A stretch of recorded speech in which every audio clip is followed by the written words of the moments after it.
এর পিছনে মূল কারণ হচ্ছে কালকে আমাদের বড় ভাইয়েরা ওরা খুব শিক্ষিত ছিল, মহিলা বিশ্ববিদ্যালয়ে পরে এরকম কিছু বড় ভাই শিক্ষা নিয়ে কথা বলছিল। তো তাদের উদ্দেশ্যেই আমরা কিছু উচ্চ শিক্ষিত উচ্চ মানের ঘোড়া নিয়ে এসেছি। আর এই উচ্চ শিক্ষিত ঘোড়ার পিছনে চড়তে পারার যে একটা অনুভূতি, এটা আসলে বলে বোঝানো যাবে না। তো বড় ভাইয়াদেরকে ধন্যবাদ তাদের এই শিক্ষা নিয়ে তাদের এই কথাটা বলার জন্য, না হলে এই উচ্চ শিক্ষিত ঘোড়ায় আমি চড়তে পারতাম না। সমর্থক বলেছে যে যারা ভার্সিটি পড়ুয়া শিক্ষার্থী তারাই শুধুমাত্র ব্রাজিল সমর্থন করে। আসলে তার জ্ঞানের কতটুকু পরিধি আছে জানি না আমি। এই আর্জেন্টিনা ব্রাজিল এটা আমাদের জাস্ট এক দলকে সাপোর্ট করতেই পারে, তাই বলে এমনটা নয় যে শুধুমাত্র ভার্সিটি পড়ুয়া ছাত্ররাই শুধু ব্রাজিল সাপোর্ট করে। অনেক মেধাবী ভার্সিটি পড়ুয়া এবং বড় বড় বিজ্ঞ লোকজন যারা খেলা বোঝে, খেলা দেখে, যারা খেলে, তারাই আর্জেন্টিনা সমর্থন করে।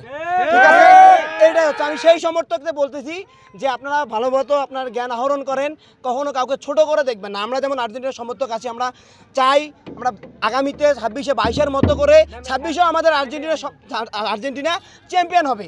তাই বলে কাউকে ছোট করে আমরা বলতে চাই না, সবাই চ্যাম্পিয়ন হবে, সমস্যা নাই ইনশাআল্লাহ। যে এই কথাটা বলেছে তাই আশা করব সে যেন পরবর্তীতে এরকম কথা না বলে। অন্ধভক্ত হওয়া যাবে না।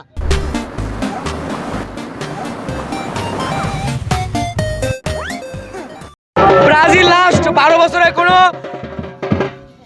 চ্যাম্পিয়ন দলে যাইতে পারে নাই, এবং তারা চাপাবাজ দল, বাপের আছে দাদার আছে, তারা শুধু বাপ দাদারে দেখায়, তাদের কিছু নাই।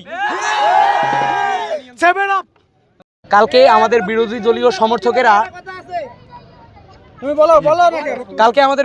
দলীয় সমর্থকেরা মিডিয়াতে এসে বলল যে বাংলাদেশে যেহেতু শিক্ষার হার কম তাই বাংলাদেশে আর্জেন্টিনা সাপোর্টার বেশি। কিন্তু দেখা যাচ্ছে যে 2022 সালের সর্বশেষ তথ্য অনুযায়ী বাংলাদেশের শিক্ষার হার 79%, অর্থাৎ 79%।